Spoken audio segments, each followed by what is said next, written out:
Perlis dah boleh solat Jumaat. InsyaAllah hari ini Perlis dah boleh solat Jumaat.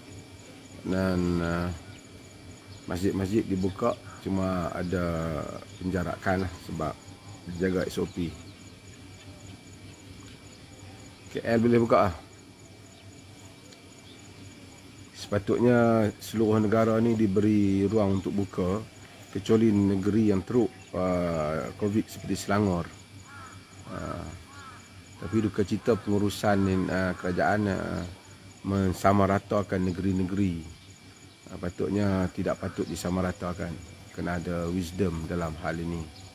Kalau tidak ada faedah kepada rentas negeri yang dilarang. Laranganlah rentas negeri supaya penyakit tak pergi ke negeri lain.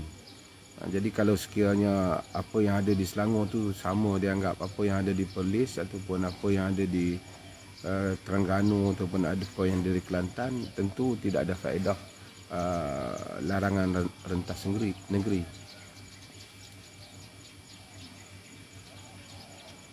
Nampak macam pengurusan COVID kita ni makin tidak begitu menuju pada sasarannya. Ya. Saya sendiri saya rasa hal itu.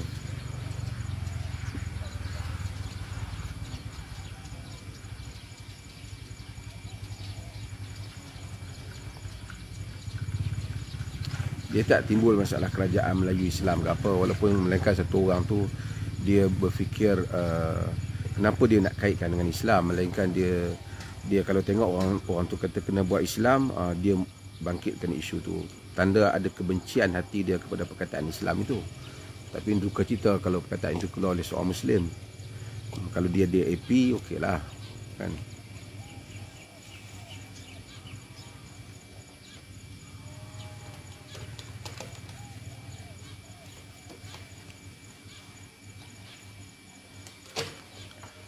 Okay, bismillahirrahmanirrahim. Alhamdulillah wassalatu wassalamu ala Rasulillah wa ba'd.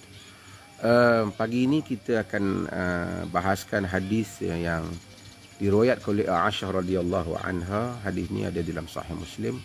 Aisyah radhiyallahu anha menyebut hadis Nabi sallallahu alaihi wasallam daripada Nabi, la salata bi hadrati at-ta'am wala wa huwa yudafi'uhu al-akhbathan.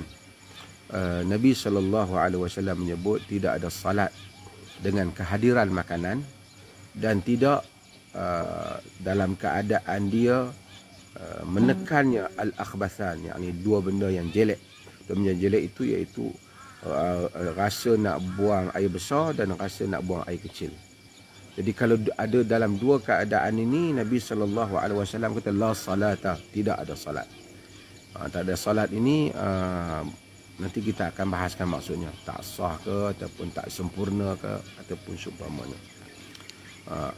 Al-akhbathan ialah benda yang tak elok lah disebut dalam maksud hadis ni, iaitu benda yang kita nak buang air besar dan air kecil.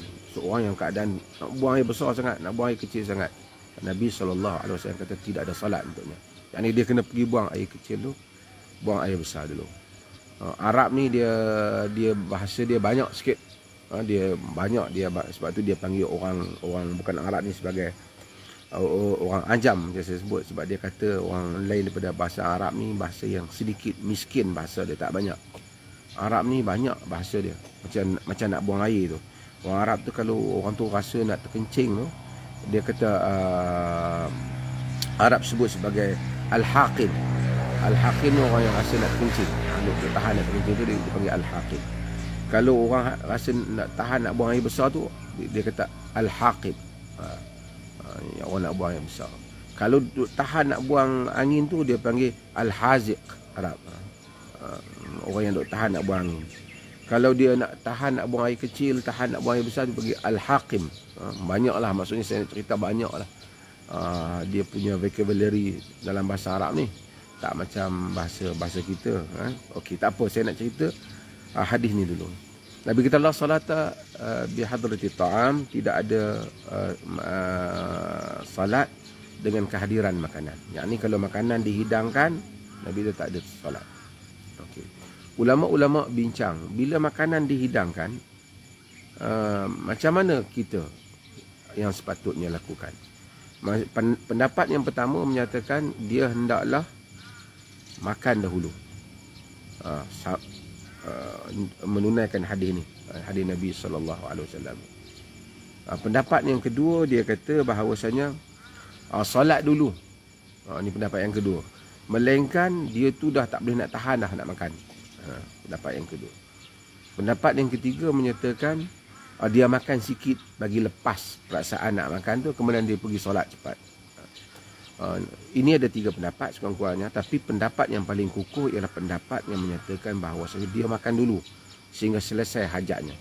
Kerana di sana ada hadis yang diriwayatkan oleh Al-Imam Al-Bukhari dan Muslim juga daripada Abdullah bin Umar, di mana Nabi SAW menyebut bahawasanya idza kana ahadukum 'ala at-ta'am fala ya'jal hatta yaqdiya hajatahu minhu wa in uqimatis salah.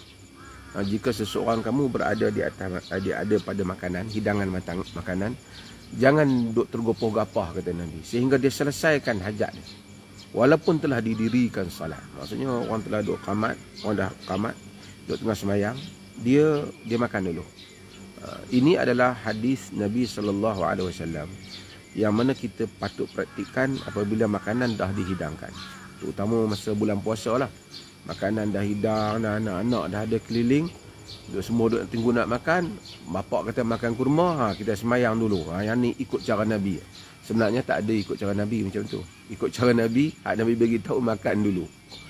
Kerana kalau tidak, fikiran dia akan diganggu oleh makanan kerana dia terasa nak makan. Itu yang sunnahnya, bukan sunnahnya makan setengah orang kata. Kita tengok, sabar, makan dulu, pergi semayang dulu, kita ikut sunnah. Saya tak tahu dia sunnah mana. Kalau ikut sunnah, jangan hidang makanan tu dulu supaya tidak nampak oleh mata kita. Kemudian kita makan, tak apalah.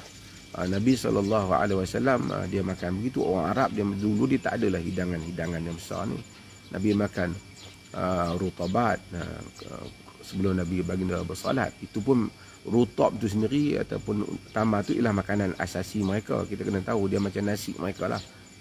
Jadi kita kena tengok konteks dan konteks yang berbeza dalam hal yang seperti ini. Okey, maksudnya apabila makanan dihidangkan, kalau orang datang rumah kita pun makanan dihidangkan, kita dah, isteri kita dah masak, anak-anak dah duduk keliling, azan nampak, dia kata jom kita pergi semayang dululah. Itu menyalahi sunnah. Kerana hadis ni Nabi SAW kata hendaklah makan dulu. Okey. Dalam hadis ni Nabi kata dahulukan fabda'u bil asya wa idza uqimatis salah wa idza qudimal asya wa uqimatis salah fabda'u bil asya. Apabila telah dihidangkan makanan dan didirikan salat, mulakan dengan makan. Okey. Timbul tentang orang yang tahan nak buang air kecil dengan nak buang air besar. Macam mana orang dalam hukum hakam solat ni? Yang pertama, para ulama sepakat satu hal, iaitu jika dia tahan nak buang air kecil ataupun air besar tu sehingga dia semayang ni tak tahu apa dah, nak fikir apa pun tak boleh dah, gelisah semayang dah, tak ingat dah cara nak baca, nak apa semua, duk tahan ni, semayang dia tidak sah kalau sampai begitu keadaan ni. Ini sehingga disebut oleh sebagian ulama sebagai sepakat. Al-Qadhi Iyad sebut sepakat dalam hal yang seperti ini. Sampai dah tak tahu apa, tak boleh nak fikir semayang, duk tahan, duk kira nak lari, nak habis semayang. Yang kedua, jika sekiranya tak sampai ke peringkat tu, dia masih rasional, masih okey, tapi dia rasa nak buang air, sembahyang dia dalam keadaan itu sah, tapi dia telah makruh kerana telah menyanggahi hadis Nabi SAW. Kerana Nabi SAW tidak bagi supaya dia sembahyang keadaan hal itu. Para ulama ni kerana kalau dia buat begitu maka dia akan hilang khusyuk. Jadi dia sembahyang dalam keadaan tak khusyuk. Tapi tak khusyuk tu kalau sampai tak ingat apa Fatihah macam mana baca, dah tak tahu entah ke mana rukun berpening, dah tak boleh, dah hilanglah ingatan dia dalam solat, itu tidak sah solat dia. Tapi kalau sekiranya dia masih lagi tahu solat dia tahu, dia duduk sabar lah kan. Tapi dia buat elok sembahyang dia tu. Ini makruh bagi solat yang seperti ini. Ulama ni dia berbincang apa hukum khusyuk. Apa hukum khusyuk? Di kalangan majoriti para ulama, sehingga Al-Imam An-Nawawi rahimahullah menyebut macam ijma' dalam masalah ini, kata khusyuk ni mustahab, yakni sangat dituntutlah sunat dalam sembahyang. Jadi orang yang tak khusyuk ni pahala kurang lah. Tapi sembahyang sah. Pendapat yang kedua menyatakan khusyuk ni macam dia berpendapat jika sekiranya kebanyakan sembahyang dia tu amal qalb ni, dia macam dalam solat ni, sekiranya kebanyakan solat dia tu dia tak ingat lah. Dia ingat juga lah solat, hilang khusyuk dia. Mungkin tinggal 10% yang dia tahu dia solat, yang lain entah melayang, pergi mana, pergi tempat kerja, pergi kat orang tu, pergi orang ni, sembahyangnya tidak sah. Ini pendapat yang kedua. Pendapat ini disebut oleh beberapa orang, para ulama termasuk Syekhul Islam Ibn Taymiyah rahimahullah. Jadi cuma majoriti ulama menyebut bahawasanya kalau sekiranya khusyuk itu adalah mustahab dan bukan wajib. Ada pendapat yang mewajibkan khusyuk. Okey, kita bahas balik tentang beberapa benda daripada hadis ni. Okey, kalau sekiranya dia dihidangkan makanan ataupun dia ada dalam keadaan rasa nak buang air kecil dengan air besar, tapi waktu tu tak banyak. Kalau dia makan terlepas waktu, maka dalam keadaan itu hendaklah dia solat dulu. Kerana solat keluar waktu adalah sesuatu yang lebih berat daripada dibandingkan solat dalam keadaan tidak khusyuk. Maka hendaklah dia solat dulu. Sebahagian ulama menyatakan makan dulu juga, tetapi munasabahnya ialah dia solat dulu. Yang kedua, jika sekiranya waktu singkat, dia nak buang air sangat. Kalau dia buang air, waktu tak ada. Kalau dia tak buang air, sempat, tapi semayang dia dalam keadaan hal tu. Tengok keadaan dia. Kalau dia semayang macam kes yang tadi, duk tahan nak buang air tu sampai ke peringkat tak boleh nak fikir apa, dia hendaklah pergi buang air dulu, baru dia solat. Kerana kalau dia solat pun tidak sah, kerana dia dah hilang rasional dia ketika solat. Tapi kalau dia masih hanya tahan saja, waktu singkat, dia semayanglah dulu, kerana keluar waktu itu lebih besar kesilapannya. Okey, kalau makan datang tapi dia dah kenyang, jadi dia tak kalau semayang dia tak ingat nak makan tu, dia tak apa, dia boleh khusyuk.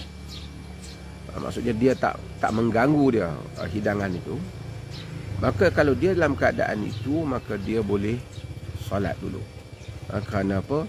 Kerana dia tak termasuk daripada maksud khitab Nabi ini, ataupun apa yang Nabi address dalam masalah ini. Kerana yang Nabi tujukan masalah ini ialah kepada mereka yang jika dia solat, makanan yang dihidangkan itu akan mengganggu fikiran dia atau mengganggu khusyuknya. Jadi kalau dia memang dah kenyang lah, duk tengok, dia tak apalah, aku kan nak makan, dia pun tak gila makan. So kalau dalam keadaan demikian, tak mengapa. Okey, apa lagi? Okey, kalau dia makanan dihidangkan, dia memang teringin nak makan, tapi makanan tu panas, nak tunggu sejuk lambat. Adakah patut dia duduk depan makanan, tunggu, lepas tu baru pergi solat, tunggu sampai sejuk?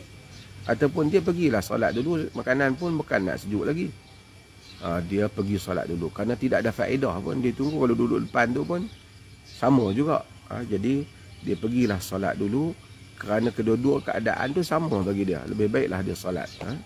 Lebih baiklah dia solat. Apa lagi? Okey, kita sekarang ni, zaman sekarang ni kita ada orang, kita ada ni lah, orang penghantar makanan kan, yang buat COD ke apa, datang rumah kita, yang ataupun apa sajalah yang kita belilah makanan. Ha, kita duduk tunggu makan. Katalah kita duduk di meja, makanan tak datang lagi. Tapi dia kata sekejap lagi, lagi 5 minit makanan akan sampai. Kita duduk tunggu dan lapar nak makan. Tapi makanan tak ada depan mata kita. Adakah patut kita pergi solat dulu? Ataupun kita patut tunggu makanan? Okey, dua keadaan pada saya. Yang pertama, jika sekiranya memang kita jangka makanan tu nak sampai dah, kita pun kira kalau duduk tengah semayang, duduk teringat dia sampai dah makanan tu. Dah terbayang dah, tengoklah dalam menu ni punya sedap ni. Kan? Fikiran itu dah ada kat kita. Kalau kita dalam keadaan yang seperti itu, maka kita tunggulah, kerana kita tahu 5 minit lagi dia akan sampai. Dia duk bagi tahu lagi kejap lagi sampai.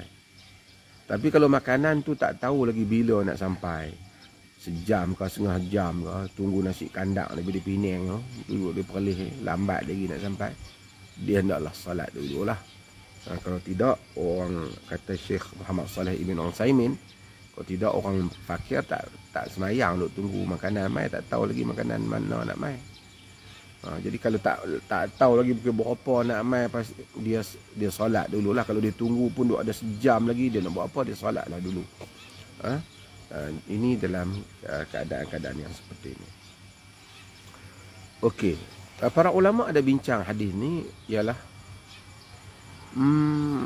benda-benda lain yang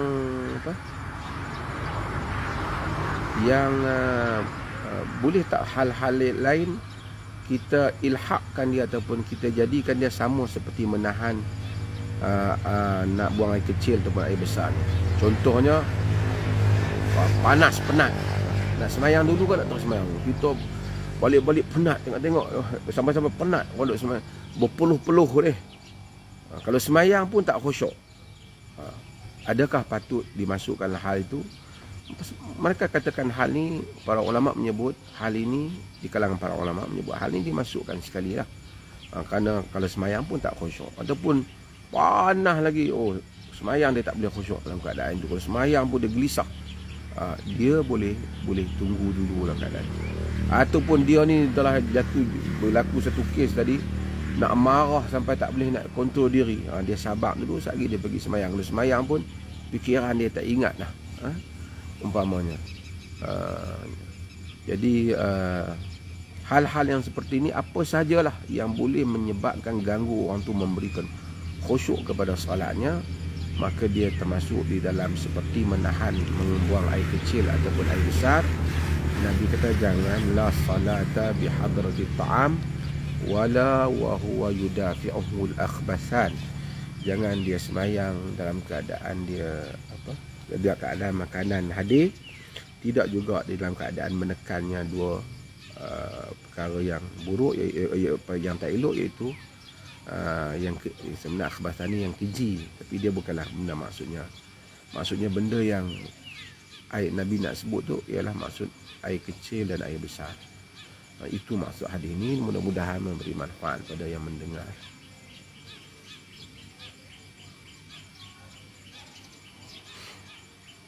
Okey, jelas.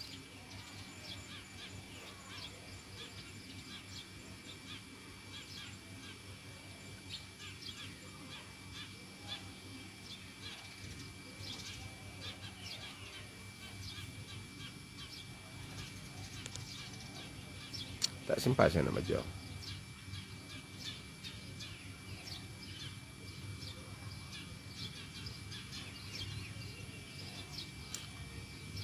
Ada luka di zakar. Kenapa? Tak habis lagi.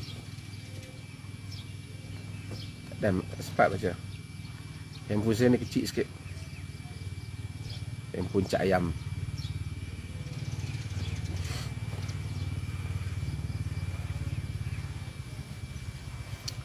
Tukang kebun saya pun baru sampai.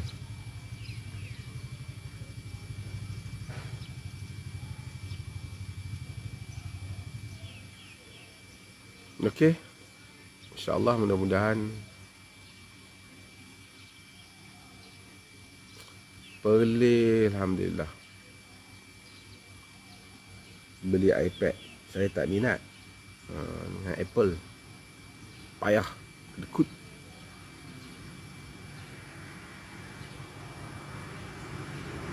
Saya beli handphone murah-murah Cak Yam. iPad orang banyak duit beli.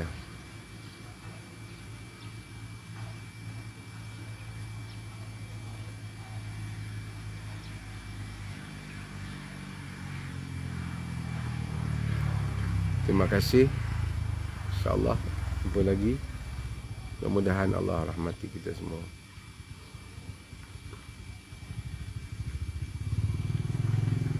Oh, kawasan dalam mulut zakar jika ada luka. Jika luka tu dalam mulut zakar, dalam tak mengapa, tidak mengganggu kesahan salat kita. Ya.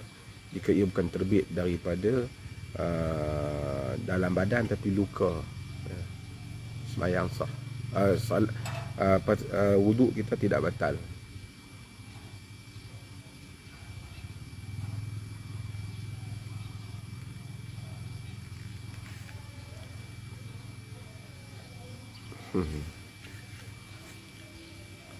Angkat bendera putih.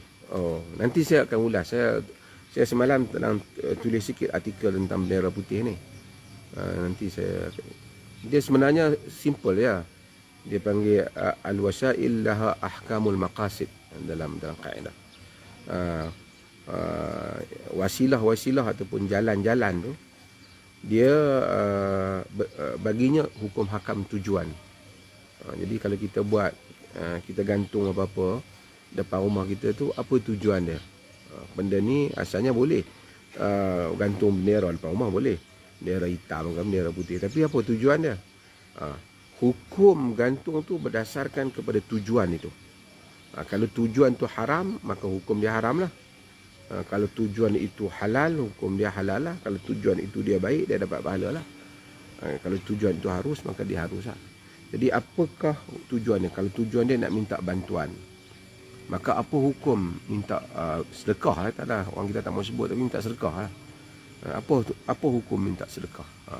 Hukum minta sedekah ni ada beberapa keadaan. Ada keadaan yang boleh, ada keadaan yang tidak boleh. Saya detailkan nanti, insyaAllah saya akan panggil PMT untuk buat rakaman khas tentang ni. Untuk saya cakap, nanti saya akan edarkan, masuk di dalam Instagram ni, insyaAllah.